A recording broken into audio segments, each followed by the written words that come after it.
அப்போ பார்த்தீங்கன்னா அந்த பிலேயாம் உபதேசமும் இன்று காணப்படுகிற சபைகளுக்குள்ளே காணப்படுகிற நூதன காரியங்களும் பார்த்து ஒரே மாதிரி தான் இருக்கும்.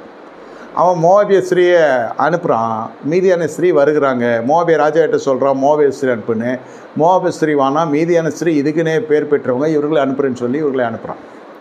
இப்போ சபைக்குள்ளே என்ன நடக்குதுனாக்கா, பாவிகளை ரட்சிக்க தான் கர்த்தராகிய இயேசு கிறிஸ்து உலகத்தில் வரார், என்ன இல்லைன்னு சொல்லலை. ஆனால் ஒரு திருமணத்துக்காக ஒரு மகனோ மகளோ வந்து ஞானஸ்தானம் எடுத்து உள்ளே புகுந்து குடும்பத்தை சின்னாபின்னமாக்கிடுவாங்க. எந்த குடும்பத்தில் ஐயா சண்டை வரல, எந்த குடும்பத்தில் ஐயா பிரச்சனை இல்லை, எந்த குடும்பத்தில் இதுவால இந்த மாதிரி கண்சாடையாக போய்விடும். சத்தியத்தை மிக அப்பட்டமாக நான் போதிக்கிறேன். திருமண விஷயத்தில் விசுவாசி காணாமல் போய்விடுவாங்க. விசுவாச மார்க்கத்தில் வருகிறவங்க ஞானப்பாலை குடித்து பலமான ஆகாரத்தை உண்டு வருகிறவர்கள் விவாக விஷயத்தில் வில்லகமான இடத்துக்கு போய் சேர்ந்துருவாங்க. ஒன்று விட்டு வந்த பழைய தாய் சபைக்கு போகிறேன்னு போயிடுவாங்க. அங்கே தான் பொண்ணு இருக்குது, புள்ள இருக்குது, படித்தவங்க கிடைக்கிறான்னு. இல்லைன்னா இந்த சத்தியம் உபதேசத்துக்குள்ளே நிலைத்திருக்க மாட்டாங்க. இல்லைன்னா மோவாபிய ஸ்திரீ உள்ளே வந்துடுவா, மீதியான ஸ்திரீ உள்ளே வந்துடுவா. இதெல்லாம் தேவனுக்கு அருவருப்பான காரியம். இதை உற்சாகப்படுத்தி இதை கல்யாணமாக கன்வெர்ட் பண்ணுறவங்களுக்கு ஐயோ, சத்தியத்தின்படி சொல்லுகிறேன். கடைசியில் பிலேயாமை உள்ளே பூந்து வெட்டி வீழ்த்தி அவனை சின்னவனமாக்கிட்டாங்க இஸ்ரேல் புத்திரர்கள். ஆனால் அதுக்கு முன்பு இந்த வாதை யார் தாங்கிக் கொள்வது?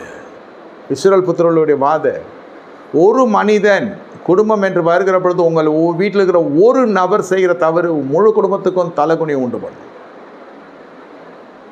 பிள்ளைகள் மட்டும் இல்லை, பெற்றோர்கள் இதில் ஊர்ஜிதமாக இருப்பாங்க, கண்ணும் கத்துமாக இருப்பாங்க. இது செய்து முடிக்கணும், ஏன்னா அது வரன் நல்ல பெரிய எடுத்து வரன்.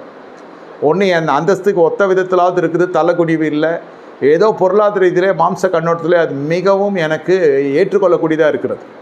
இதை முதல் குழந்தைக்கு நான் செய்துட்டேன்னா அடுத்த குழந்தை அடுத்த பிள்ளை இதை காட்டும். என் அக்கா கல்யாணம் இல்லையா, லவ் மேரேஜ், அண்ணன் கல்யாணம் இல்லையா, அவன் சோதனைக்குனே போய் புறஜாதியிலேருந்து ஒருத்தையை கூப்பிட்டு வந்துடுவான். இதை ஈட்டினாலெல்லாம் நம்ம குத்த முடியாது. ஆனால் ஒன்று செய்யலாம், டிஸ்கனெக்ட்.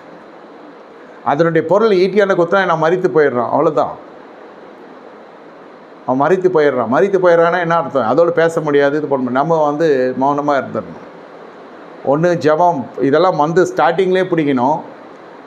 திருவிருந்து நேரத்திலே பிடிச்சிடணும் சபை. திருவிருந்து நேரத்தில் பிடிக்கிறப்பவே சபைக்குள்ளே ஒரு பயம் இருக்கும். இந்த விஷயம் சபை தலைமை வரைக்கும் வராது. பையன் லவ் பண்ணுறான், ஜவ் பண்ணுறான், அவளை பார்த்தான் இவளை பார்த்தாலாம் எட்டு வர மாட்டாங்க. ஒன்று. ரெண்டாவது, இது பெற்றோருக்கு போதிக்கப்பட வேண்டிய விதத்தில் போதிச்சா அவங்களே கரெக்டாக ஆகிடுவாங்க.